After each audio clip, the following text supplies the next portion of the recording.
Hello, ladies, gentlemen, and those of you that feel quite a bit of fear, guilt, and shame.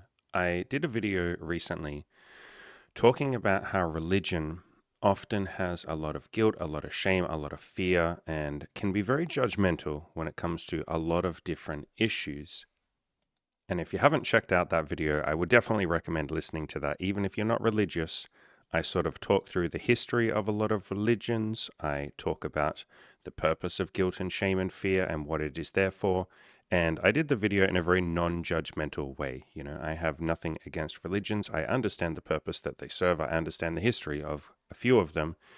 I'm not a history buff by any means, but I understand why they are there. And so it's a very non judgmental video. And this guy left this comment. And he said, "This topic is very dear to me.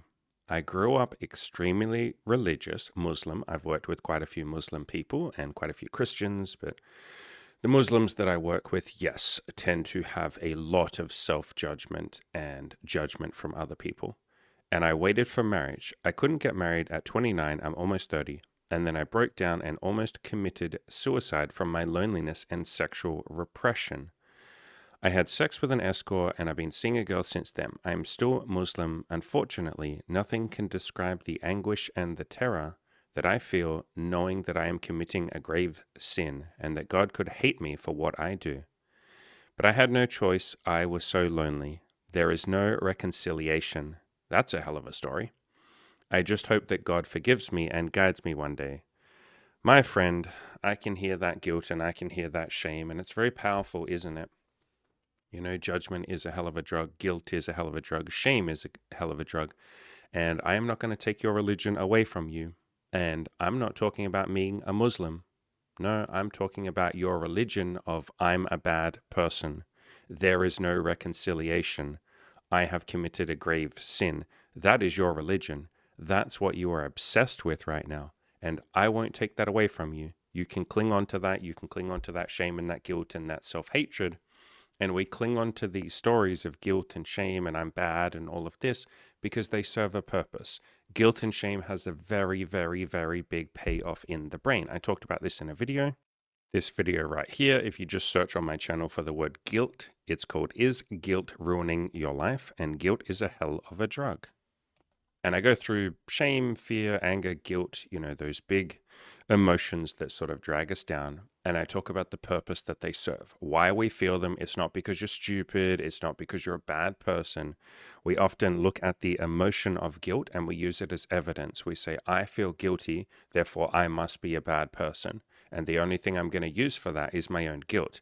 But if you're someone that has grown up in a religion, particularly one like Islam, guilt and shame and fear and anger and wrath and all of that, which is funny because those are considered the seven deadly sins, and yet people use those on each other and, more to the point, on themselves as a form of control, and just because they don't know any better and because they're addicted to those emotions themselves and because everybody else in the religion is using guilt and shame and fear and all of that, and they're not able to sort of break out of that cycle and use the sort of higher level emotions like love and compassion and kindness and all of that, which, funnily enough, are the emotions that are in the Quran and are in the Bible. And yes, there's a lot of guilt and shame and all of that shit in there as well. But it's that inability to move out of that guilt and out of that shame and serve a higher purpose. You're not a very effective human being if you walk around in guilt and shame.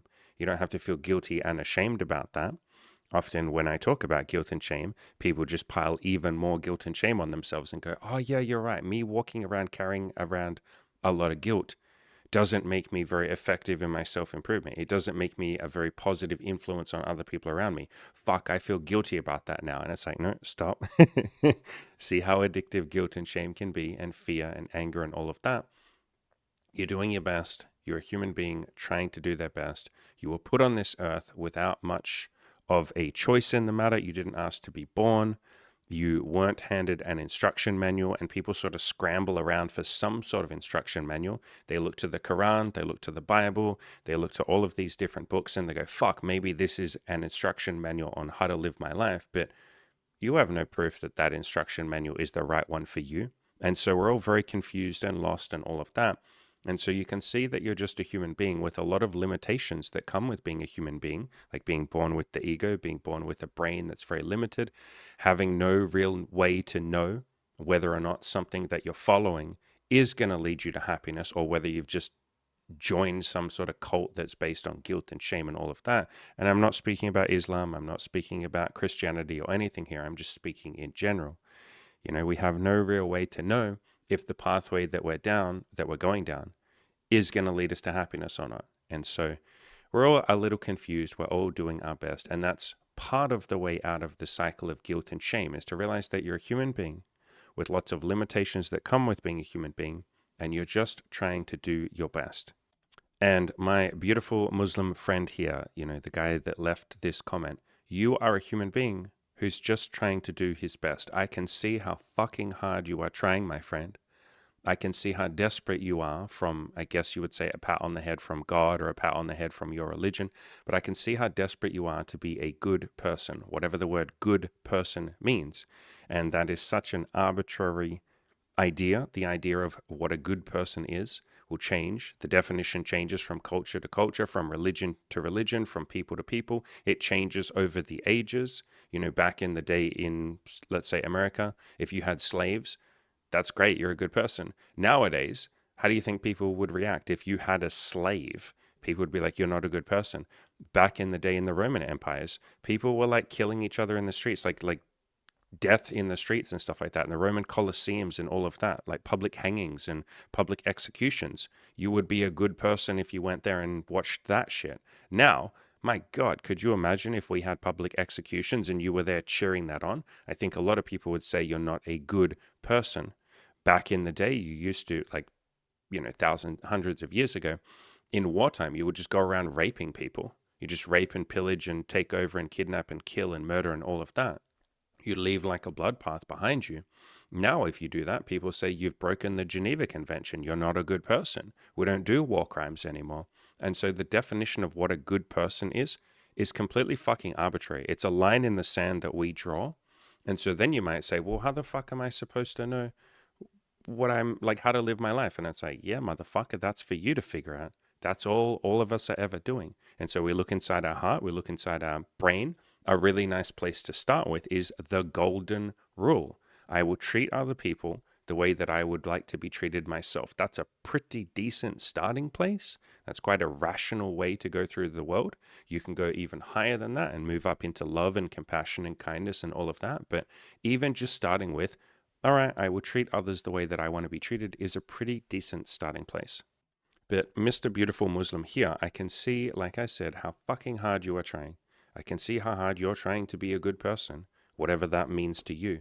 I can see how hard you are trying to feel God's love, whatever your conceptualization of God might be. I can see how much you just want God to come down and give you a fucking cuddle and be like, bro, everything's okay. But I can also see how stuck you are in the guilt and the anguish, as you said, that fear of I've committed a grave sin, that fear or that story of there is no reconciliation, I can't fix this.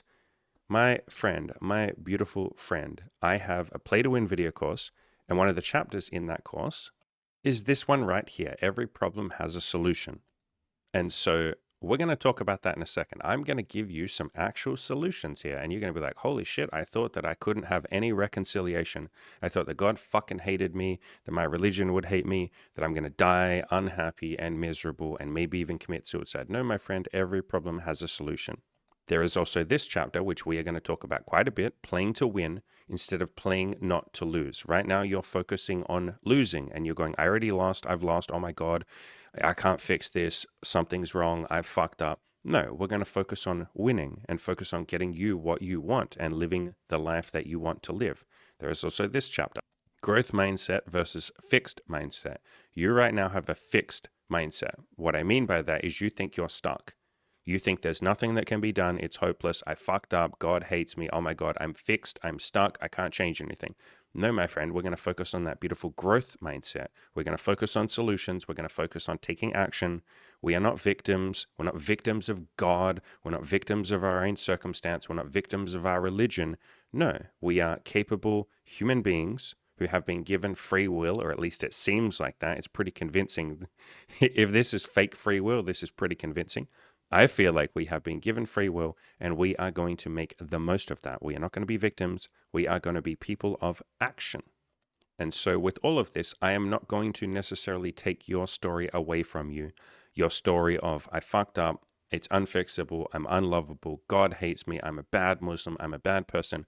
I'm not going to just rip that out from under you. That is a story that you are very attached to right now. It serves a purpose. Again, go watch that video called Guilt is a Hell of a Drug. And I talk about the purpose that guilt and shame serve in our own mind, like why we feel these emotions, why we cling on to them and cling on to those very painful stories of I'm a bad person, blah, blah, blah. And something that I really like, a quote that I really like is from Byron Katie. And she says, I don't take people's stories away from them when they don't want me to, because that wouldn't be kind. So I'm not just going to rip away this story of your shame or your guilt or that you've committed a grave sin that has no reconciliation. You can keep that story if you want to. We're just going to play around with this stuff a little bit. We're going to play around with some stories a little bit, have some fun with this. I am not here to change any of your minds. You can cling on to whatever you want. You can believe whatever you want. Like, it's not up to me to tell you what to believe.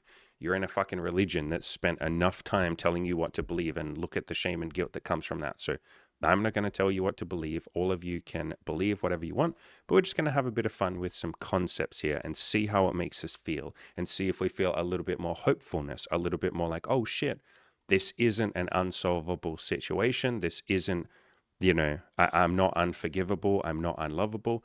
Holy shit, I can actually do something to improve my situation and the guilt and the shame and all of that I'm feeling. So we're going to play around a little bit. Any of you that are in a similar situation, maybe you're not Muslim, but maybe you carry around a lot of shame and guilt about who you are. Maybe you're completely anti-religious, which, beautiful. You do you. I'm not a religious person myself. I've read a shitload of religious textbooks. I am currently reading or going through a very big one called A Course in Miracles, which is, I guess you would say, based in Christianity, but it's more based in like spiritual concepts of like love and compassion and forgiveness and kindness, like that. It's almost a little bit more Buddhist in its approach, even though it's a Christian-based book. So I've read tons of religious books. I have obviously read a shitload of spiritual books. I've read about that love shit, that peace shit, that good shit that we're all seeking. But I'm not religious myself. So even if you're not religious, even if you don't follow a doctrine, even if the concept of God just makes you go, I hate that. Look at all the guilt and the shame that comes from the word God. Yeah, I understand. Believe me, I get it. So even if you're not religious and you don't like the word God and all of that, today's video, I promise will still be very interesting, because I'm going to talk you through how to let go of some concepts of guilt and shame. And you're going to see that maybe we can help this guy a little bit. This very brave, very lovable person who right now thinks that he's not lovable, which I'm sure a lot of you can relate to. I've done videos recently with a lot of you who feel a lot of shame and guilt and feel like you're, ashamed because you're a 29 or 39-year-old virgin, or you feel like no one's going to love you, or you feel like you've done something bad or wrong, and you get caught up in that guilt and shame. So we'll play around with some concepts. But yeah, I mentioned A Course in Miracles, and what's fucking hilarious to me is this guy, you've just left this comment this morning about the shame and the guilt and how God hates you and how like you have to do everything God wants and then he'll love you. Because my lesson today in A Course in Miracles is this on the screen right now. Today, my lesson is love created me like itself. And the whole point of today's lesson is it sort of walks you through the concept that if you let go of your shame, if you let go of your ego playing around with guilt and shame and fear and anger and judgment and all of that, all the things that the brain or the ego likes to do, the ego loves to judge. And the target or its favorite target of that judgment is ourselves. Our brains love to judge us. Like we're in the best position to judge ourselves because we're aware of every thought that we have in our mind. And we beat ourselves up for every impure thought, for every thought that doesn't lead us towards the person that we want to be, even if it's an intrusive thought that you had no control over. Like you don't have any control over your thoughts, but what you do have control over is what you do with them. And so today's 365, I'm doing one of these every single day, lesson in A Course in Miracles is love created me like itself. The universe is love. If I let go of my judgment and my ego and my stories about God or the universe being some wrathful, vengeful, very insecure, being that just wants to punish me and will get very insecure if I go to a different religion. God will just get real mad because God's really fucking insecure. Like this all powerful, all knowing, omniscient being that literally supposedly encompasses the entire universe is so unbelievably insecure if I just go and read a different book and have a different word for him. That sounds more like a human concept, doesn't it? That sounds like a human projection of the ego, of fear, of guilt and shame. We can get into that, another video maybe, but the point of today's lesson in the Course in Miracles is, nah, man, like if you let go of your own ego judgments and fear and all of that, you move to a place where you just see the universe as kind and compassionate and loving, and you yourself start to act like that. And then the world, or it almost feels like the world rearranges itself to start being kind and compassionate to you because you're going around seeing the best in people because you're no longer judging them. You've let go of concepts of like sin and bad and punishment and all of this shit. And you see every human being as inherently lovable and inherently worthy of forgiveness. In fact, there's nothing to forgive. Everyone's trying to do their best, including fucking people like Hitler, who are just trying to do their best. And so when you can see that everyone in the world is inherently lovable, you let go of these funny little concepts of like shame and guilt and sin and all of this stuff, and you just start letting love lead you. And if that right now makes literally no sense to any of you, that's okay. Some of you get this stuff. I talk about some of this stuff with some of you, but we can just pull out our trusty little map of consciousness. And this was made by a guy named David Hawkins, who was a clinical psychologist and psychiatrist. And he also was a spiritual teacher. And it is essentially a mapping of the main categories of emotions. And you can see right down the bottom is guilt and shame. And not much higher than that is fear. And not much higher than that is anger. And these emotions drag us down. I think we all know that when you're walking around in guilt and shame, you feel very negative. It's hard to take action. It's hard to be the person you want to be. You're not kind to other people. You're definitely not kind to yourself. You don't mean to be, but you're very dragged down. And then if you look at the top of this map, we have peace, we have joy, we have love, we have reason, which is just logic and being rational. And all of those emotions that serve us very well. If you're walking around feeling peace and joy and love in your heart, Jesus fucking Christ, man. It's really easy to go outside and talk to the woman that you're attracted to. It's really easy to start a business and help people. It's really easy to deal with conflict and things that come up in life because you let peace and love and joy guide you. And you literally say to yourself, what would be the most loving thing that I could do right now? How could I be loving towards this person who's one of my fellow human beings? How could I be loving and kind to myself? And so when you let love and joy and peace guide you, man, you are such a more effective human being and you're such a happier human being. I think we all know that. Like a lot of us are seeking peace and joy and love, like obviously, but we just get caught up in the guilt and shame and all of that. And so this map is essentially sort of a pathway. It's like, how can I slowly move up this map and get a little closer to that peace and that joy and that rationality and that reason? And in my Play to Win video course, I have a chapter 8 called Everything is a Story and You're in Control of the Stories That You Tell. And to give a really brief summary of this chapter, I talk about all that we are ever doing, like us as human beings, us as vessels with a brain, is telling stories. We tell a story that I'm a good person, then we tell a story that that person over there is a bad person. Or if someone does what we want, then we say they're a good person. If they don't do what we want, then we say they're a bad person. And we're just making up stories. And there's many different ways to tell, or there's many different sides to the same story, I guess you could say. Like, let's say an event happens. You can say that it's the worst thing that ever happened to you and it's bad. Or you could say, you know what, maybe this is an opportunity and it's good. So that's a very fucking brief summary of what this chapter talks about. Go and grab the Play to Win video course and you'll understand a little better. If this doesn't make any sense to you, go grab the Play to Win video course. I actually explain it. But everything is a story. We're just walking around telling stories. And so we can tell a story of God or the universe or ourselves as guilt and shame based. We can say, God hates me and there's lots of guilt and I'm a bad person and I did something wrong here. You know, I went and had sex with an escort outside of marriage. I'm ashamed of that. I should feel guilty about that. That was a sin. God hates me and he's fucking pissed off at me. That would be one telling of that story. Or we could tell another story that might be based in maybe, let's say, anger. And so what would that story look like? So same event. I went to an escort and I lost my virginity outside of marriage. But let's tell that through the lens of anger. Almost like anger is a magnifying glass that we're holding up and we're filtering our words through the lens, I guess, or the filter of anger. So what anger would look like is, man, I'm so fucking pissed off that Islam made me not get laid, and I was almost 30 and I still hadn't got laid, and I felt like such a fucking loser, and I was so angry about it. I was so pissed off that I went to a fucking escort. You know what? Fuck you, God. Fuck you, Islam. Fuck myself. I just wanted to get laid, and so I got that pussy. That would be anger, right? All right, now let's tell it through the lens of pride. And so, same event, I went to an escort, but let's tell it through the lens of pride. Other Muslims are stupid, they just follow whatever people tell them, and they just read some dumb book and they do whatever they want, but I'm better than that. I, broke out of that, and I listened to me and what I wanted was to get laid, so I went and saw an escort. I'm not like one of these dumb people that just follows like a sheep. I'm a fucking man of action. That would be pride. You're saying that you're better than other people. Okay, let's play around with the same event, but through neutrality. And so I went and I saw an escort outside of marriage as a Muslim.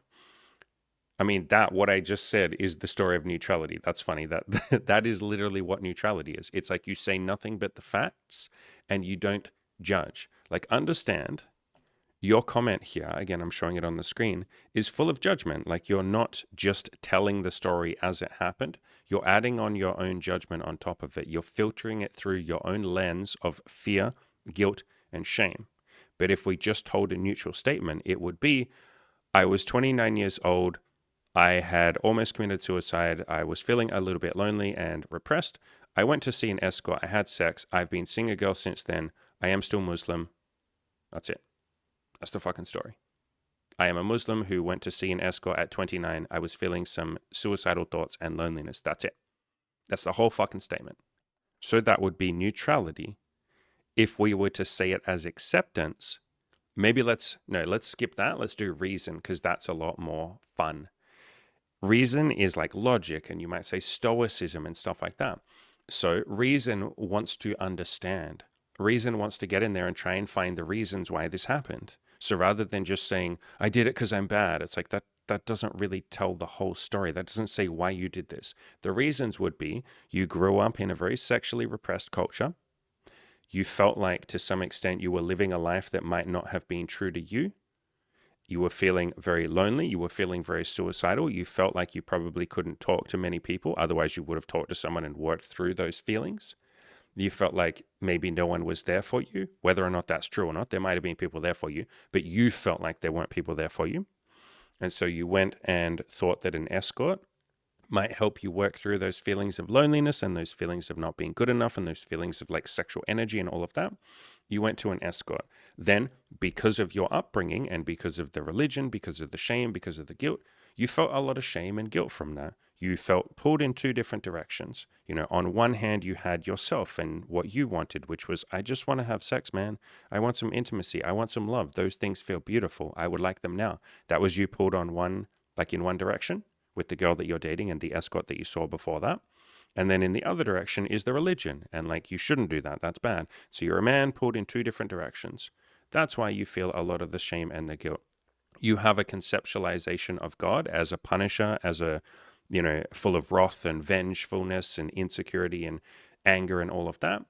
That's your conceptualization of God or the universe or life. And so because of that, you then cower down, and I'm not calling you a coward, but you cower down and feel some guilt and some shame and some fear as God is the ultimate punisher who's going to beat you down and tell you that you're a piece of shit. So everything I just said there is me rationally explaining to you why you're feeling everything you're feeling. I'm almost coming at it from an analytical point of view, or almost like I'm coming at it from a psychology point of view. I'm explaining what might be going on in your head, what might be going on in your life, what might be going on in your religion and all of that. I'm taking a few guesses here and there because we're not having a conversation, but for the most part, I'm trying to come at it from a scientific point of view. That's reason. That's how most of Western culture, or a lot of Western culture, is founded upon. It's founded upon the scientific method. Let's try and be rational. Sometimes emotions, or a lot of the time, maybe most of the time, emotions and judgment and ego thoughts and all of that get in the way, but we'll try and be as rational and reasonable as we can. And that already probably makes you feel a lot better than the story of guilt and shame, right? If I talk from a place of reason, it's probably a lot more uplifting. You're probably like, yeah, I'm just a human being who was trying to do his best. I'm not a piece of shit. Actually, the statement that I just said would be more love. So I'll say the same events, but through the lens of love. That would look like you are a human being who is just trying to do his best. And you feel a lot of guilt and shame, and that's okay. A lot of human beings feel guilt and shame and fear and anger and all of that.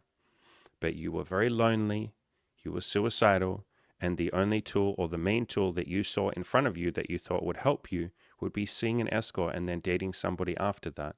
You were just trying to be loved. And if we read your statement, can you see your own desperation to feel some love? You literally just want God to forgive you. And what you're really saying there is, I want God to love me. I want God to be here for me, whatever your conceptualization of God might be. I just don't want to be lonely. I want to feel love towards another human being.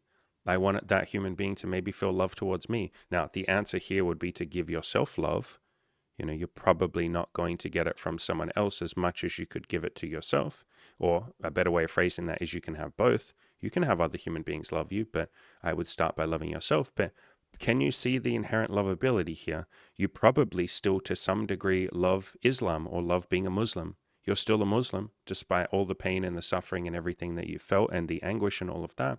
There's probably some part of you that loves Islam or loves the cultural aspects of it or loves being close to other people. And other people might have their own opinion about that. I'm sure, there might be some people watching this going, what the fuck, bro? Why don't you ditch Islam?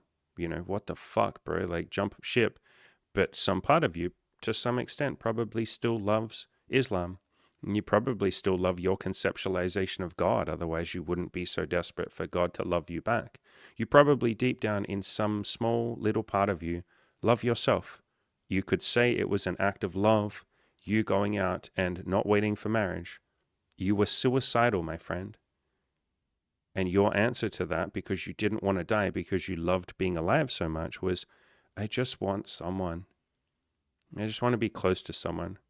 I'm almost 30. I've never really been close to someone. I want to feel the touch of another human being. I want to know what that's like.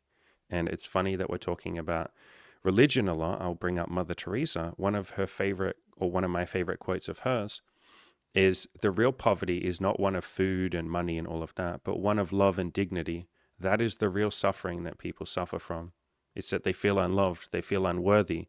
They are homeless in a lot of cases because they feel like God doesn't love them, or the universe doesn't love them, or they don't deserve a home, or they're not good enough for food, they're not good enough for money, they're a dog who deserves to die out in the streets. That's sort of what they feel about themselves, and that's what you, to some extent, feel about yourself a little bit here too.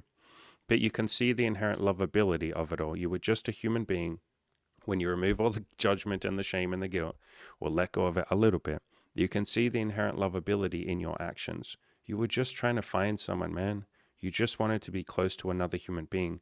You wanted to be close to God. You so desperately want that right now. Your conceptualization of God is one of someone who fucking hates you. But imagine if you just didn't have that conceptualization. Imagine if you could love God and see God as lovable, and if you could love yourself and see yourself as lovable, there'd be no disconnect. There'd be no angry, vengeful God. What's funny is you pushed yourself away from God, and then you blamed that on God. You pushed yourself away from connection with other people, with the universe, with yourself. And then you said, no, it's Islam that did that, or it's God that did that. No, you did that, my friend. You told yourself that you were unlovable. And then even if someone does love you, even if God does love you, even if the universe does love you, which it does, even when it loves you, you'll say, no, I don't deserve that. And you see that, for those of you listening who aren't religious, you see that a lot just in interpersonal relationships. The people that feel, and this might be some of you, that feel deep shame and guilt, someone will come along and be like, wow, you're so attractive, I'd love to date you. And you're like, nah, you're wrong. You have that's a bad opinion. You got bad taste. I'm a piece of shit. I don't deserve love. And you'll push that person away, or you'll reject them, or you won't send them a text message to try and meet up with them, or you'll try once, but you won't try a second time. And, you'll basically self-sabotage because you think you don't deserve intimacy, connection, sex, love, any of that. Every single person that I've ever worked with who's a virgin, like later in life, like in their 30s or even in their late 30s, every single one of them, without exception, can tell me a list of like 5 to 10 people that they met in their life who were very interested in them, but they self-sabotaged. They pushed that person away. They said, I don't deserve this. Or they'll say, I didn't know what to do. And fair enough, you might not know what the steps are. Basically, it's just tell the other person, I'm attracted to you too, let's date. Like, it's not complicated, but I know that it can feel scary.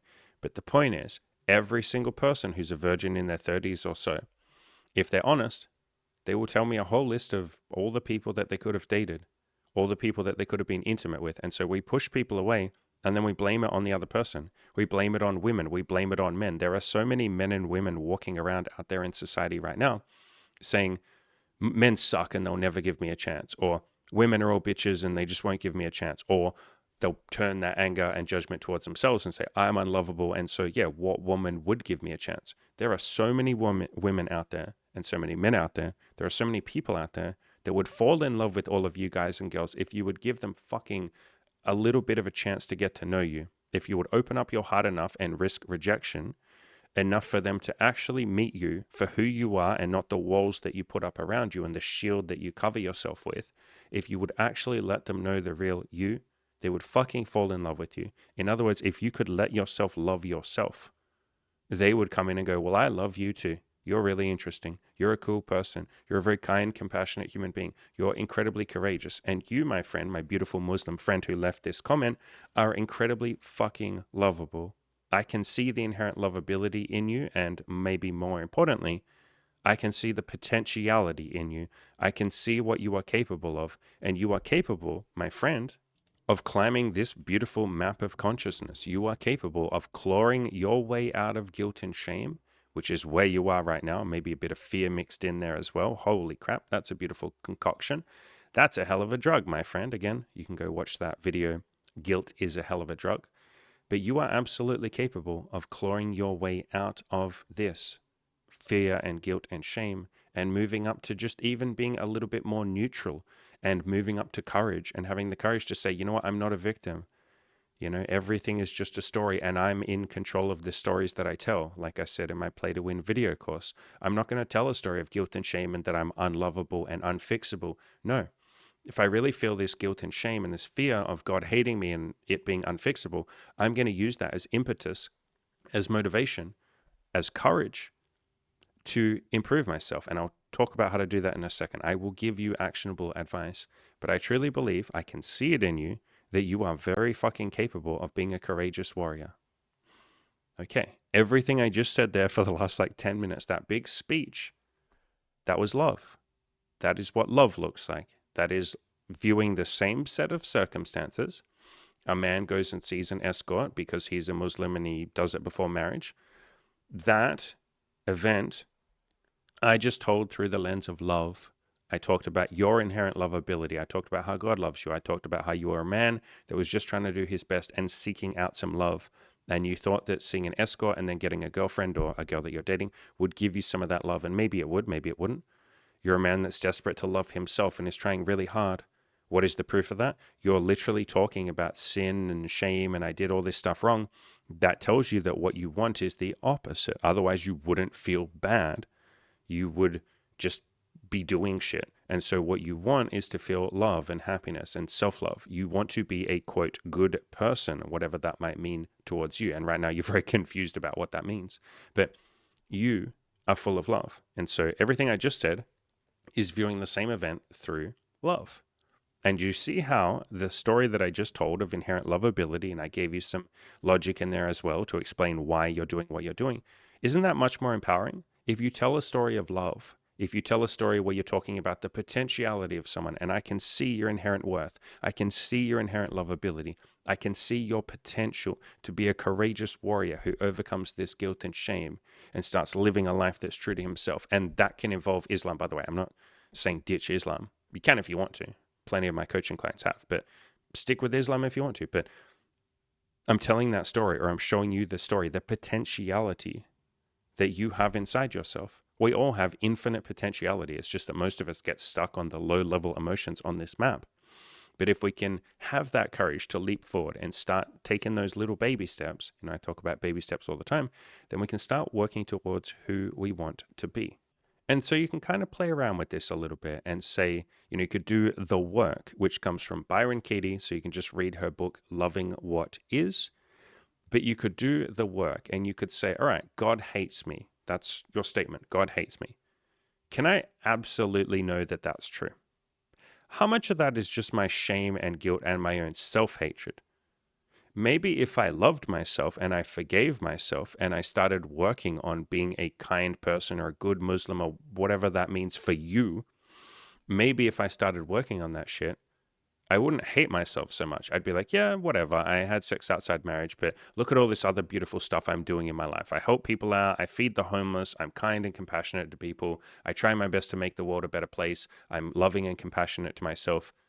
I don't really think God cares if I had sex outside marriage. Maybe he'll be like a tiny bit pissed off. He won't, but that's your own conception. Maybe God would be a tiny bit pissed off, but then he'd be like, look at all this beautiful other good shit you did. You know what, man? You're a human being. You're complicated. It's a gray area. You do some things that are amazing, whatever your definition of amazing is. Some things that are maybe bad, whatever your definition of bad is. It all balances out, brother. In other words, you're balancing out that so-called karma. And so you can, again, play around with this. God hates me. Can I absolutely know that's true? No, maybe I fucking hate me. Maybe I'm not happy with myself. Maybe I'm the one judging me, and then I'm blaming God. Jesus Christ, man. I'm blaming God. I'm blaming other people. I'm blaming Islam. I'm blaming my family. I'm the one that's judging me. All right, let me start getting in there and cleaning that up. And so I will give you some actual actionable steps here that are going to be kind of fun. We're going to play around a bit. This might be kind of fun. If you really think that you're a bad person, right? You think you did something terrible. You said it's unforgivable, or I can't reconcile this. I'm incapable of reconciliation. God hates me so much. He's just cast me out, which literally is the antithesis, the opposite of your religion and Christianity, and basically every religion. All of your religions talk about like repenting, which is making up for, quote, mistakes. And so to just say there's no reconciliation is literally just, it's a stuck mindset. You're just stuck in fear and guilt and shame and all of that. But it's literally patently wrong according to your religion. In your own book, it says, I can make up for my, quote, misdeeds. So if you really feel like you're a bad person, start working on that. Let's take baby steps, right? So focusing on the guilt and the shame is obsessing about what you don't want. I don't want to be a bad person. But we, my friend, are here to do this chapter from my Play to Win video course. We are here to play to win. We are here to focus on what we do want rather than playing not to lose. Or in your case, you think you've already lost. You're like, it's game over. I already lost. God hates me. I can't fix this. I fucked up. Holy shit, I'm going to hell. That's playing not to lose, or you're essentially playing to lose. It's almost like you don't want to lose, but you're just going straight towards that. You're grabbing the football or the ball or whatever. You're running to your own goal, and then you're kicking an own goal, and the opponents are like, what are you doing? Wrong goal. And you're like, nah, bro, I've lost. I'm losing. And you grab the ball again and go and kick another own goal. And they're like, bro, what are you doing? You're making yourself lose. And you're like, yeah, bro, like God fucking hates me, dude. I deserve to lose. And so you're the one kicking the own goal, bro. Just stop kicking your own goal. So we're here to focus on winning. And so rather than obsessing about that shame and guilt and saying there's nothing I can do, no, run towards what you do want. And what you probably want is to be a, quote, good Muslim. And again, that definition will change depending on who you are, what culture, what brand of Islam, by the way. Like if we're just going to talk about Muslim, let's take a half-second deviation here. If you were into Wahhabism, the Wahhabi version of Islam, that would be like, go and be a fucking suicide bomber. Like literally, that's the militant, or one of the militant, I guess you would say the militant version of Islam, where they literally say we have to kill all other Islamists, we have to kill all other Muslims, we have to kill I think it was the Sufism. I think they wiped out a whole bunch of the Sufis in like Iran or some shit. Don't quote me on that. It's one of those sort of countries around there. So if you're into Wahhabism, the view of being a good Muslim is like, I need to go and kill the infidels. It's like, but then if you're into other versions of Islam, like in Eastern Asian countries and stuff like that, it's like, be kind to others, be compassionate, be loving, and all of that. So even the definition of what a good Muslim is just fucking arbitrary, but fine. Let's stick with it for half a second. whatever your version of being a kind person is, and I would stick with the golden rule is usually a pretty good place to start with. I will treat others the way that I would like to be treated. Do you want to be beaten up and treated crappily and treated like shit? Probably not. What you want is to be treated with kindness and compassion. And if you make a little mistake, wouldn't you want people to forgive you? Which is funny because, again, your conceptualization of God is like God is unforgiving. Your fucking Quran literally says Allah the Almighty and all forgiving. And then you're like, Allah can't forgive me. And so you fucking can't forgive you. You can, you're capable of it, but you right now just haven't gotten to that point yet. You haven't done that. So what you want is for other people to treat you with kindness, compassion, love, forgiveness. You want people to help you out when you're in a tough spot. You probably to some extent wanted me to help you out, or maybe you weren't expecting this. I don't fucking know. You didn't ask a question. You didn't ask for my help, but it's nice when people like me or random strangers help you, right? Like that feels nice. And so wouldn't that be nice if you gave that to other people? And so that's what you do want. You want to treat others the way that you ideally, in an ideal situation, would like to be treated. So go out there and be 1% more kind to other people. I would start with yourself. I would start by maybe writing a letter to yourself. This is something that I get all of my coaching clients to do. In my coaching program, we have like a whole list of videos that people watch, like videos that are only for the members. I've done a lot of like members only content. And one of them is called A Letter to Yourself. And I, Andy, wrote a letter to myself like a couple of years ago about forgiveness and kindness and compassion. And I basically wrote to me. So it was like, Dear Andy, you're doing a good job. I know you put a lot of pressure on yourself that you have to change everyone's life and you have to be an amazing person and all of this. And I basically just spoke to myself as if I was talking to another person. That, my friend, is probably going to be my biggest recommendation for you. Write a letter to yourself and say, Dear, I won't say your name because I don't know if you want to be anonymous, but dear you. And then just say, you were doing your best. Like, say whatever you would say to your best friend. If this was your best friend, experiencing all the things you're experiencing and going through everything you've gone through, what would you say to that person? Say that to you. Write it in a letter, like actually physically write it down, or you can type it up if you want to. And going through that helps with this process of self-forgiveness. I would then also come up with a list of, maybe 50 things about yourself that are lovable. 50 reasons why you deserve love. And your brain might right now might go, fuck no, dude, I'm evil, I'm a piece of shit. It's like, all right, start with one. Come up with one reason you are lovable. I will tell you right now, you're incredibly fucking courageous. Look at you sharing all of this with all of us. You're very lovable for that. And so write down or aim to get to 50 things. Might take you a while, might take you 6 months, might take you a year to really start to see that there is inherent lovability in you. Again, it's so funny that your comment here is sort of saying like, God will hate me or God could hate me. I'm bad. God should forgive me. No, brother. True forgiveness is realizing that there was never anything to forgive in the first place. You were a human being who was made imperfectly. And in your religion, literally made by Allah, according to your religion, God made you. And then you say God made a mistake. Is that what you're saying? Like when you say I am not lovable, and I deserve punishment, and I should be hated, and there is no reconciliation here, and I have committed such a grave sin that God will hate me forever and I cannot fix it. You are basically saying God fucked up. God made a mistake. But how could something that, according to your religion, is all-powerful, omniscient, knows everything, is everywhere at all times, and will, you would assume, know everything that's going to happen? That's what omniscient means. How would that being be capable of making a mistake? Can you see how limited that is? And that might be your own limited perspective, which as human beings, we are very limited a lot of the times. We're stuck in fear and shame and guilt, and we have a brain that happens to have an ego in it and all of that. You are limited, like we're all limited. And through that limited lens, you then conceive of a God who is also limited. But again, how could a being that made everything, that's according to your religion, made everything and can see everything and understands everything and is in everything at all times, how would that being make a mistake? And so maybe there are no mistakes. Maybe this is just your pathway. Maybe this is not a mistake. I say all the time, there are no mistakes. There are learning lessons. Maybe this that you have done right here, which I don't think you've done anything bad, but you do. You think sex outside marriage is bad. Fine, whatever, let's stick with that. Maybe this supposed mistake is an opportunity. Maybe this is your chance to turn back towards God. Right now, you have turned your back on God. You have turned your back on love, and you've turned around and said, God hates me and God doesn't love me. You've done that. Maybe this is your opportunity to turn back towards the person that you want to be. And I would go towards the person that you in your heart want to be, not what your religion tells you.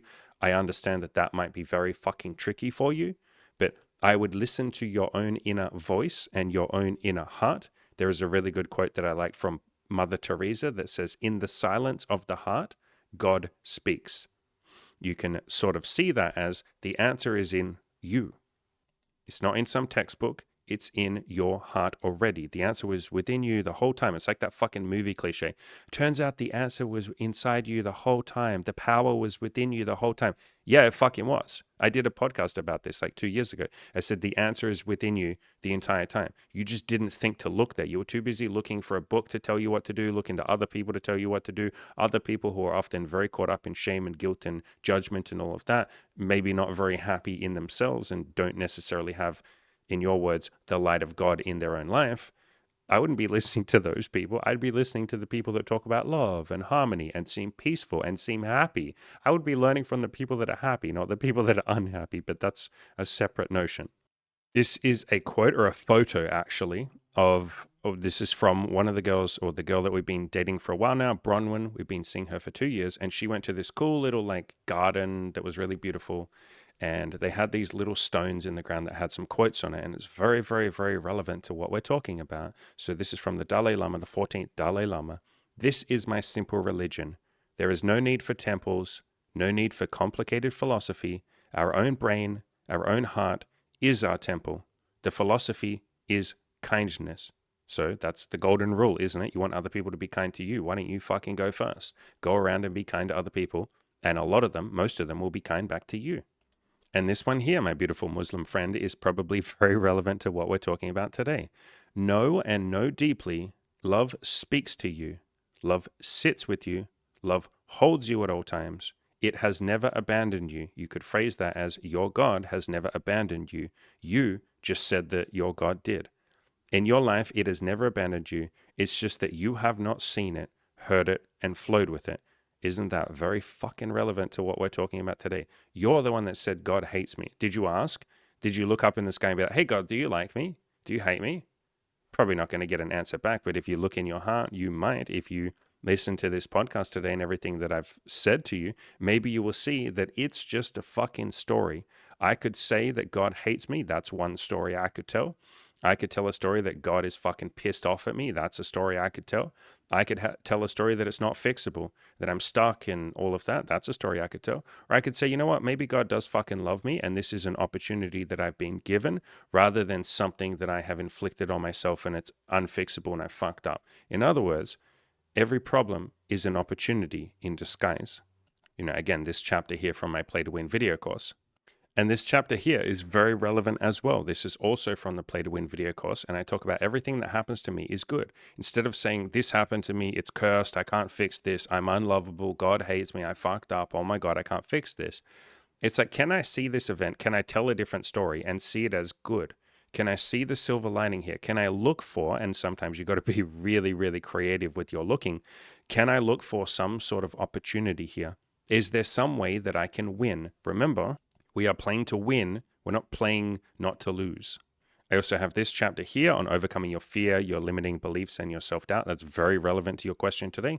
And this one here about what to do when you have a failure or a setback or some stress, how to become resilient. Like, understand, my friend, your comment here, your struggle, the thing that you're going through could just literally be seen as like a setback. You're saying that it's fucked, you fucked up, God will never forgive you, he hates you, which is your own shame and guilt speaking. But this is just a setback. Why is this not just a hurdle? How do you overcome it? Like I said, running towards what you do want. That golden rule of being kind, compassionate, forgiving, loving towards yourself and towards other people. You know, this is even in your fucking Quran. Yeah, there's some other shame and guilt shit in there, of course, same with the Bible, but there are a lot of things in there about compassion, love, kindness, all of that. I would focus on that shit. There's a really good quote from the Buddha. You yourself, as much as anyone else in the universe, deserve your love and compassion. So I would start with that. A really good book. Start with my Play to Win video course, but on top of that, I would read this really good book by Byron Katie called I Need Your Love. Is That True? I would absolutely fucking recommend you read this book, my friend. It is literally a book on self-love. On top of that, like I said, I would write that list of 50 things about yourself that are lovable.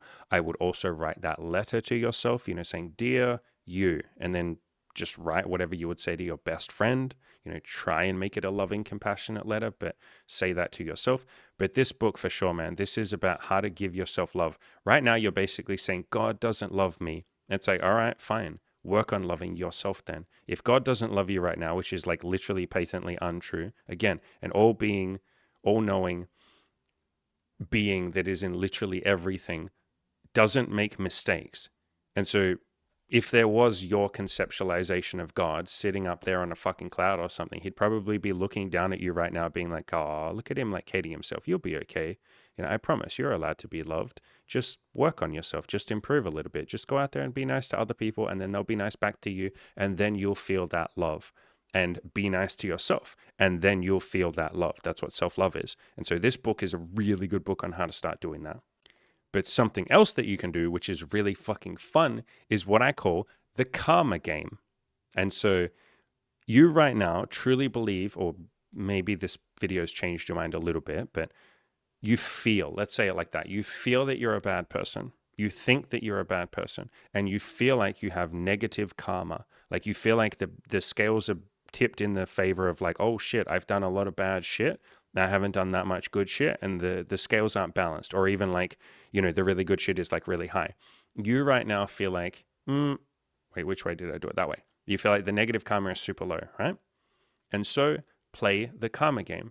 Come up with a points system, and it's arbitrary. You're making it up. That's the point. Everything is just a fucking story, right? But it's funny how attached we get to our stories of like, I'm a bad person, I'm this. Anyway, come up with a points system and come up with how many points you think you've lost for this mortal sin of yours.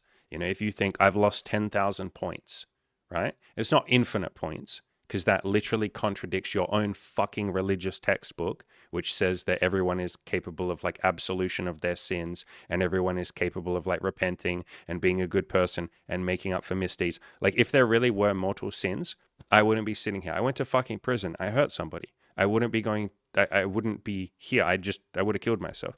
I was very unkind to a lot of people when I was depressed and suicidal, like a lot of people, especially like my grandfather. I just wasn't in a very loving, kind, compassionate place. I was in a very dark place. I wasn't nice to people. I cheated on girlfriends in my second relationship.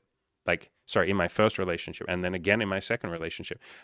Bro, if you're going to talk about mortal sins, you just fucked an escort. Dude, I cheated on 2 girlfriends, like lots and lots of times. I went to prison. I hurt somebody. I was very unkind to lots of people in my life when I was depressed and suicidal. Bro, you just fucked an escort, dude. Like, I'm not meaning to diminish your shame and guilt and all of that. But the point that I'm trying to make here is if there were mortal sins, nobody would be capable of absolution. Nobody would be capable. And then why would we bother trying? What an unkind world we would live in if there was no hope of redemption. The first time you make a mistake, sorry, you're fucked.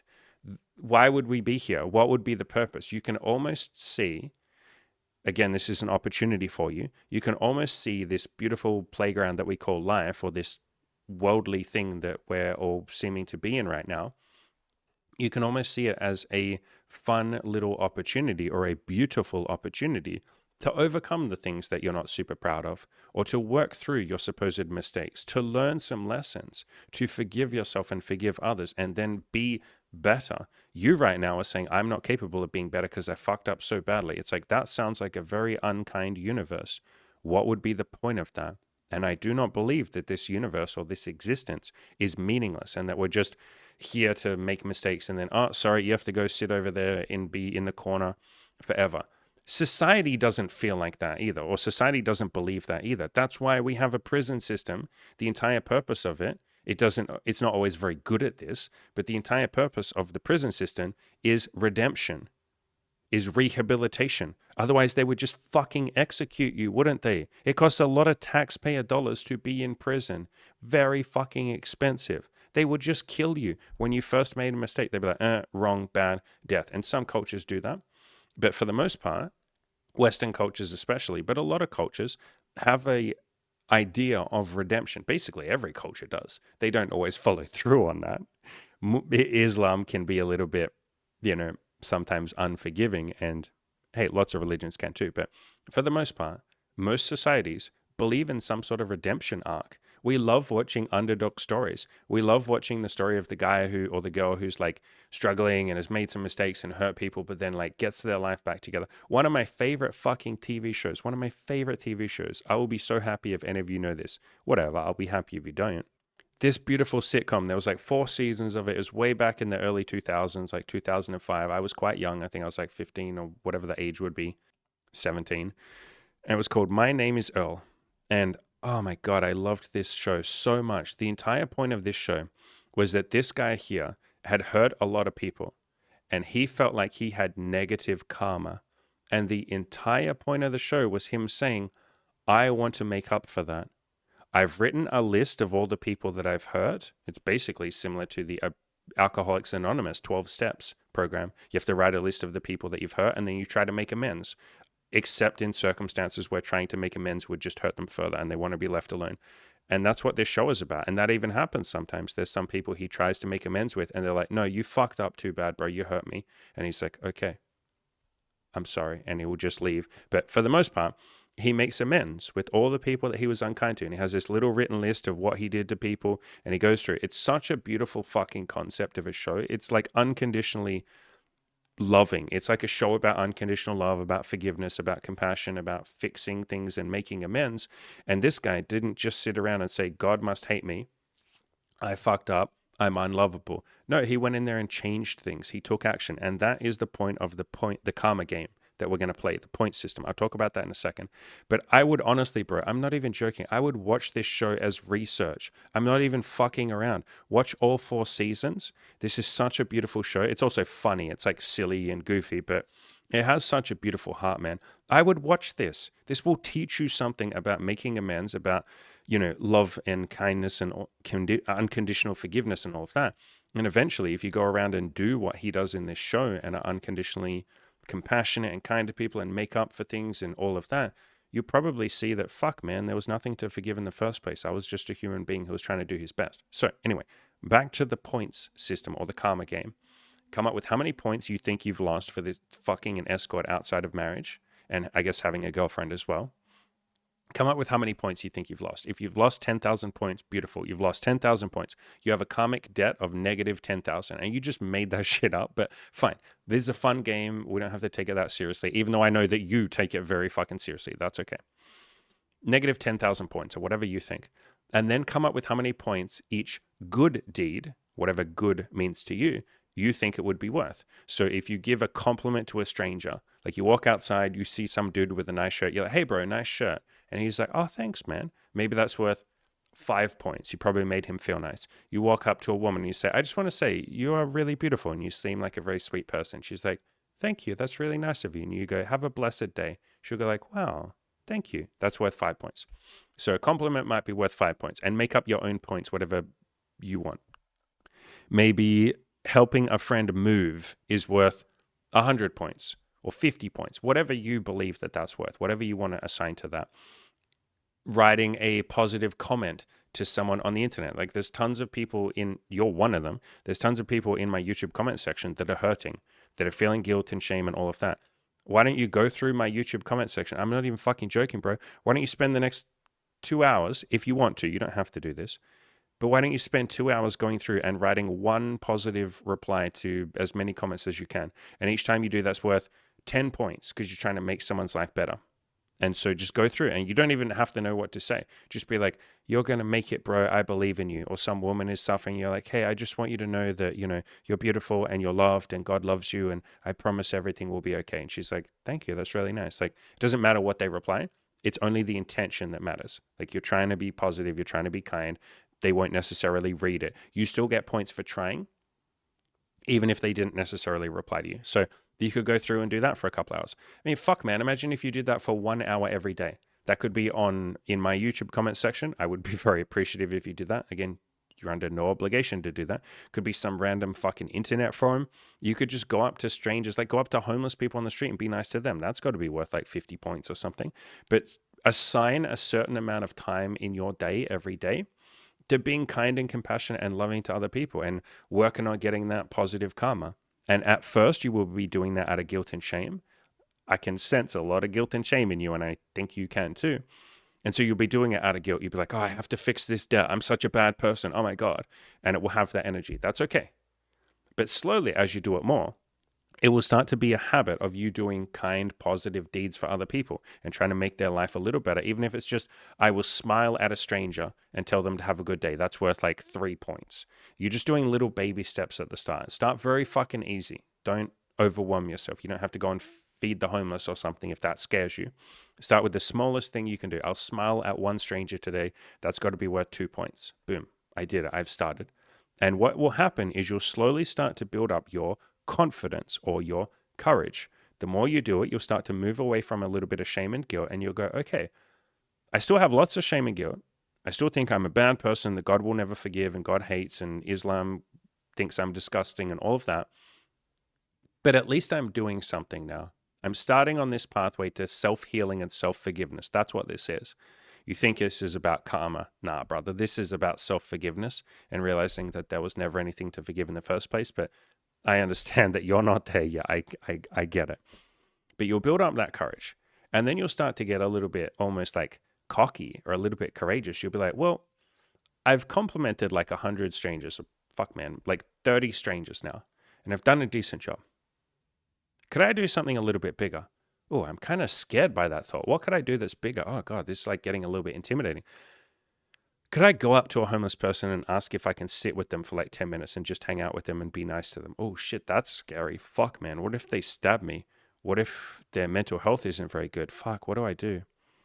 No, fuck it, let's do it. And because you're starting to work up the courage, you'll take that little baby step and you'll go, fuck it, all right, let's do it. You'll go sit with them. You'll have a beautiful conversation. It'll probably be fucking enlightening for you. My conversations with homeless people have pretty much always been enlightening. And I'm like, holy shit, dude. Like, this is a human being. It's just a human being. It's like, yeah, no shit. But like, if you haven't sat with lots of homeless people, that's a wild realization. Like, holy shit, it's just another human being. Anyway, and you do that and then you get 50 points. And then now your baseline is, I'm going to spend my 1 or 2 hours a day where I work on this, or even just fucking 30 minutes a day, bro. 10 minutes a day would be beautiful. I'm going to spend my little bit of time each day when I work on this. I'm going to aim for 50 points as the minimum each day. And then you'll do that, and that'll be a habit, and that'll get pretty easy. And then something inside you will go, I think I have a little bit more courage than this. I'm scared, but I think I'm ready for the next step. All right, what could get me 100 points? I don't know, start getting creative. Maybe you go and volunteer at a homeless shelter or something. Maybe you feed the homeless for 3 hours. You're just putting soup in and stuff like that. Maybe you go and volunteer at, I don't know if you guys have these in different countries, but here, our thrift stores, which is where you buy like secondhand clothes and stuff, they're run by volunteers and the money goes to like charity and stuff like that. I don't know if you guys have, you probably do have that. And anyone can volunteer there.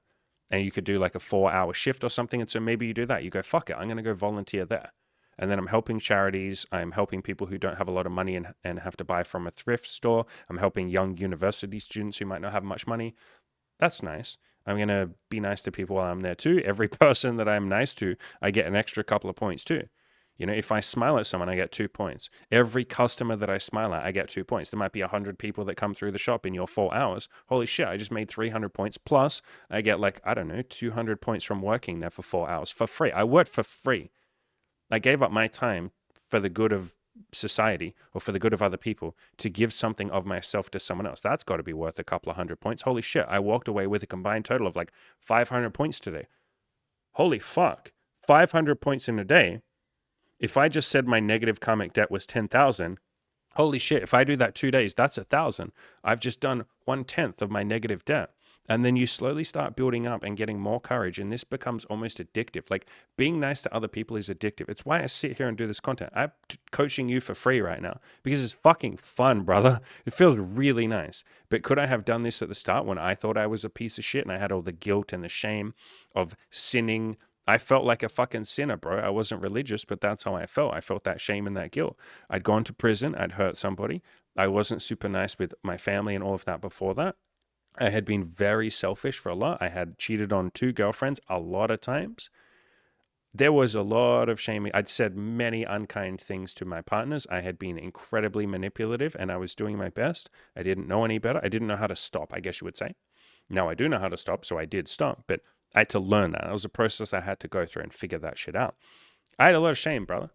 But you slowly work on doing these things that are more and more and more empowering for you and empowering for other people. In other words, you give rather than, focused on just getting.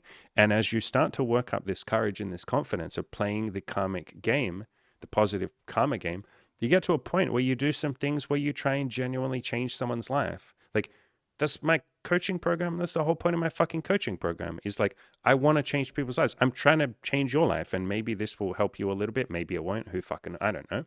But with this content, I'm genuinely with each piece of content trying to have a positive impact on people's lives, especially where I answer your guys' and girls' questions, where you're struggling with something like you here today.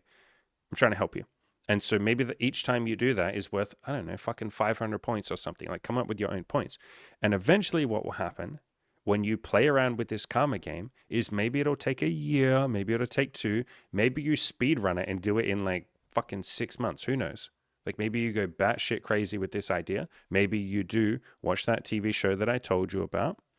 My Name is Earl. I fucking love this show, bro. I seriously recommend that you watch this for research. I'm not even fucking around, bro. It's like literally your exact situation. But maybe you do all of that and you speed run it in 6 months. Brilliant. But at some point, you get to a point where you feel like the scales have kind of like equaled out a little bit. And you're like, well, I lost like negative 10,000 points for having sex outside marriage and singing escort, whatever it is that you think you've done that's bad. I know what you think you've done that's bad, but like, anyway. I've lost 10,000 points, but I've definitely, I really think I've gained 10,000 points. I've been nice to like fucking 500 strangers by this point. I've made 500 strangers' days just a tiny, tiny, tiny bit better. I've tried to genuinely help people by feeding the homeless. I've volunteered in a thrift store and given to charity. I've showed up to teach, I don't know, young boys like at, I don't know if you guys have these things called like youth centers where like disaffected youths that are like at risk or maybe don't have the best home life. Like you can go there and like volunteer and shit like that. So anyway, whatever. I've done all this shit where I've balanced it out now. What do I do now? And it's like now the real games begin, brother. Because now what we're talking about is you climbing the map of consciousness. If you get to a point where you feel like your karma has balanced out, well, now we're probably not down in guilt and shame because what is there to be guilty and ashamed about? You might feel a little bit of guilt of like, yeah, but I still did a bad thing. It's like, yeah, but come on, I've like made up for it. I've done the thing of that TV show, My Name is Earl. I've done the 12-step program, Alcoholics Anonymous, which is a program based in unconditional love to show you that you're lovable. And part of how they do that is they say, write down everything that you did that you feel is wrong, or the people that you've hurt and all of that. Let's make amends for it. So you get to that point where you feel like it's balanced out. Now you're probably, and you've shown tremendous courage as well. You've probably jumped up this map of consciousness somewhere in the middle. Let's see if I can point. Can I point? I'm trying to say, it's really hard to point on camera, but here, you're here at courage. You've jumped up to courage. You've shown incredible courage. You've shown the willingness and the courage to change. So actually, you're probably up at willingness, which is even higher on that map. Maybe you're up at like reason. Maybe you've become logical about the whole thing and you're like, yeah, you know what? I did accrue some negative karma, or I believe the story I'm telling is that I accrued some negative karma, but wouldn't it make sense that I could just balance that out? Isn't that the law of the universe? Doesn't that seem to be how things work out? Yeah, it does for the most part. Most people in society, let's just say the vast majority of people, will forgive you and love you if you get to a point where you make up for the people that you've hurt. If you go way beyond that and really, really, really genuinely try and make the world a better place, the vast majority of people will be like, yeah, look, this person's really trying hard. Yeah, they fucked up. They made some mistakes, but like, goddamn, they've spent the rest of their life trying to make things right. Okay. Like most people believe in karma to some extent, even if they don't use that word. Or they believe in the scale of like, if I hurt a lot of people, then that's bad. But then if I make up for it and help a lot of people and do a genuinely really intentional, like genuine job of that, like I'm not just doing that out of guilt and shame. You'll feel guilt and shame at the start, but like I'm doing it because I genuinely want people to smile. Eventually people will be like, okay, like it's balanced out. And so you move up into courage, and now your actions and your feelings come from a place of courage or a place of reason. Maybe you even get to a point of love, my friend. And then from there, you're walking around feeling courage, love, rationality. And then you look around you and you go, well, I still got like fucking 40 years left on this earth, or 45 or so years on this earth. What do I want to do with my time? Well, this being kind to other people shit, it still feels good. If anything, it feels better now because it's not clouded by guilt and shame and this fear that God fucking hates me. Now I'm just doing it because it feels good. Now I'm doing it because I see the reaction that other people have and they feel good. And then they pass that on to someone else. And I get to see the beautiful ripple effects of love and compassion and gratitude and positive karma and all of that shit, doing something nice for other people. You know, the golden rule, treating them how I want to be treated. Fuck, man, maybe I'll just keep doing this. And then you just keep going bigger and bigger and bigger. And then maybe one day you do something crazy like Mother Teresa. You know, you might not be the next Mother Teresa, but maybe you go on some sabbatical across the world and you go somewhere and you go where the homeless people are or where people are hurting or suffering. You go to some war-torn country and you volunteer for the fucking Peace Corps or whatever they're called, the Blue Berets. You go volunteer for Doctors Without Borders or some shit, or maybe you just donate a big amount to charity and you keep donating. Maybe you do fundraisers for your community. Maybe you start a YouTube channel where you try and help people. That's sort of what I'm doing. But you just keep going and you go, fuck it, man. I don't even need the point system anymore. But if I did have a point system, it would probably be very heavily in the positive. Cool. Let's go for a high score. Like that's essentially what I'm doing. I'm just going for a high score in life. I truly believe in my own heart that I more than made up for my quote sins or misdeeds.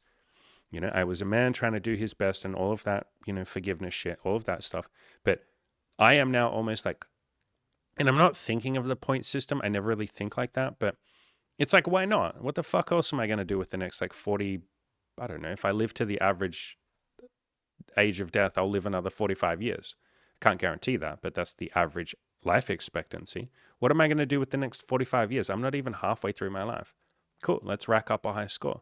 Let's be as kind to people as we possibly can. Almost like this is a fun video game. In other words, one of my favorite quotes from Oscar Wilde, life is too important to be taken seriously. You're going, life is a fucking fun video game. I'm going to let love guide me instead of this guilt and shame. I'm going to be right up there at the top of that map of consciousness. And I'm not always there, but I will let love and rationality and peace and joy dictate my actions. Like I literally let love dictate my actions. I will say to myself, what is the most loving and kind thing that I could do for this person or for myself or both of us? Like your question here, I read it a couple of times, and before I sat down to answer this question, I literally said to myself, what would be the most loving thing that I could do for this person?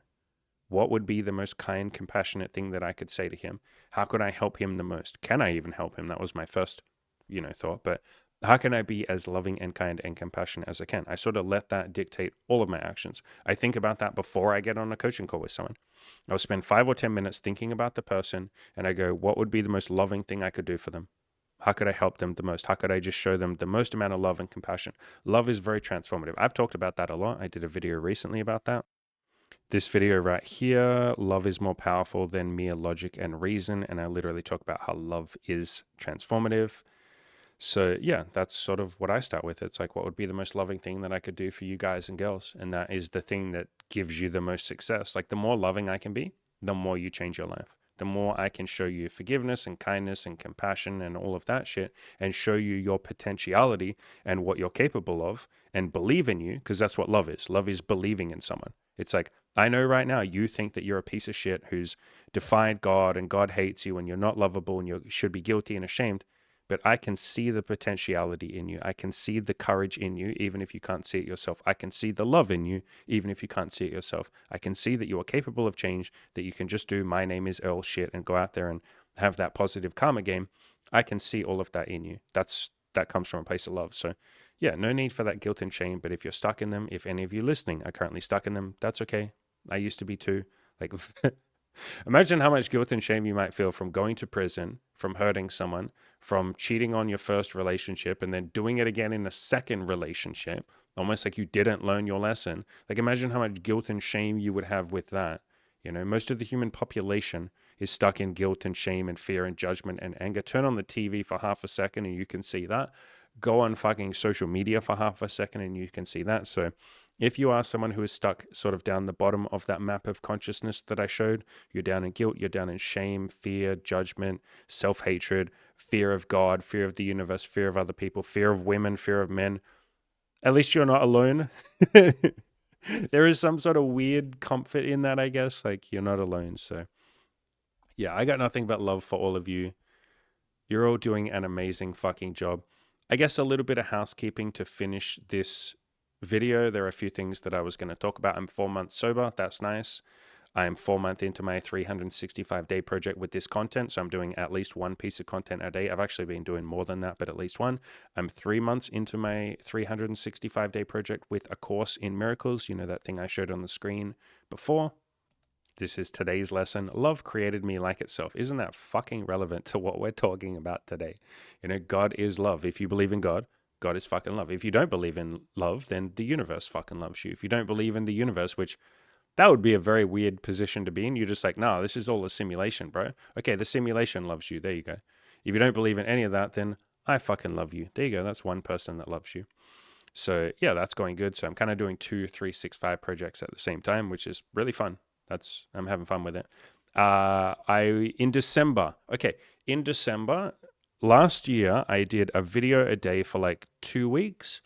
And they were sort of like Christmas videos for any of you that are alone over the holiday season. And so I just sort of sat down. I had no plan for each video. I didn't make any notes. I just sat there and I talked with you like we were just hanging out. I was like, hey guys, I know some of you are alone right now. It's Christmas. Not everyone has someone to spend time with. I myself had been alone a lot of Christmases in the past. You know, my family is miles and miles and miles away. And I didn't always have the money to go see them. And so I felt very lonely a lot of times. And so, you know, I'd sit down and talk with people. I want to do something similar this Christmas. I'm thinking of doing like a live stream every day over Christmas, maybe starting like 1st of January. And then I'd finish it, I guess, like 1st of December. And then I would finish it in like 2nd of January. And we could have like a little community going. I don't really care what we would talk about. I have no plan for how long those streams were. Maybe they'd be like a couple of hours, maybe like 30 minutes. I don't fucking know. But I am spending Christmas with a friend of mine. He's coming to stay with me because we both like do Christmas just together now. And so that I'd have to fit that in there, but I think I can still do a live stream. I can just tell him or ask him to leave the house for like half an hour or an hour. We could sit down and do a live stream. So if you guys and girls are interested in that, like any of you that say, yeah, over December, I will have a bit of time to tune in. Maybe you do have family, but you still want to tune in. It would probably be roughly like 8 a.m. or 9 a.m. my time. I am in Australian Eastern. I'm in Brisbane time. Just look up Brisbane, Australia time. That's my time zone. Convert it to your own time zone. For you Americans, that's like, I don't know, 6 p.m. or 7 p.m. the night before, but something around there. But anyway, if that's something that you're all interested in, like hanging out, doing a live stream so no one has to feel alone, we can talk about coaching, we can talk about content. Like, I'll basically give you free coaching if you want to, or we can just fucking hang out and shoot the shit. You can ask me stupid questions. I can ask you guys stupid questions. Like, I'm very happy for it to just be a fun thing. I'm even happy to just play video games and we could do like a hangout, like I'm a fucking Twitch streamer or something. The one thing I will say though, is I fucking struggle to multitask and do, I don't know how streamers do it. Actually, I do know. They're not trying to coach people while they play video games. They usually half pay attention to their chat and they might read some shit out, but they're not like getting in there and fucking coaching someone and trying to change someone's life while playing video games. So maybe we'll leave the video games, we'll see. But yeah, if that's something you guys and girls want, if you want to hang out with me over Christmas, let me know. If there's a bunch of comments of people saying, fuck yeah, I want this, that would be amazing. Then, you know, we can do that. It would be like 30 days of, I guess it would be like 33 days of streaming. So that's there. But I got nothing but love and gratitude for all of you. You're all doing an amazing job. And if you're stuck in shame and guilt and all of that, I promise that's okay. You are absolutely not alone. I'm very happy to help you with that. I have the coaching and all of that. I've helped a lot of Muslim and Christian people work through their own religious guilt and their own shame and start asking themselves, what do I actually want and who do I want to be? So there's a link in the description below to the coaching. I also have the Play to Win video course, which I showed on screen quite a lot. You can pay whatever you would like for that, even if that is just $1. But you're all incredibly brave. You might not always feel like it, but you're incredibly lovable. You are capable of change. You don't have to see things as a mistake that you can't make up for. It's like, no, come on, move past that. It's almost like, get over yourself. You're really not that special. If other people can change, if I can change, if I can go to fucking prison and cheat on 2 girlfriends and cause a lot of misery and all of that, and then still try and have a positive impact on people through my channel and through my content, then fucking hell, man, you guys and girls definitely can. Most of you haven't cheated maybe not hundreds of times. You haven't cheated like, I don't know, 50 fucking times, and you didn't go to fucking prison. Like, maybe you've done some things to hurt other people. I fucking get it. I've been there, like, but I promise you, if I can change, if I can go through all of that and still then try and make the world a little bit brighter, you definitely sure as hell can too. So a little bit less guilt, a little bit less shame, a little bit more love, self-forgiveness, and compassion.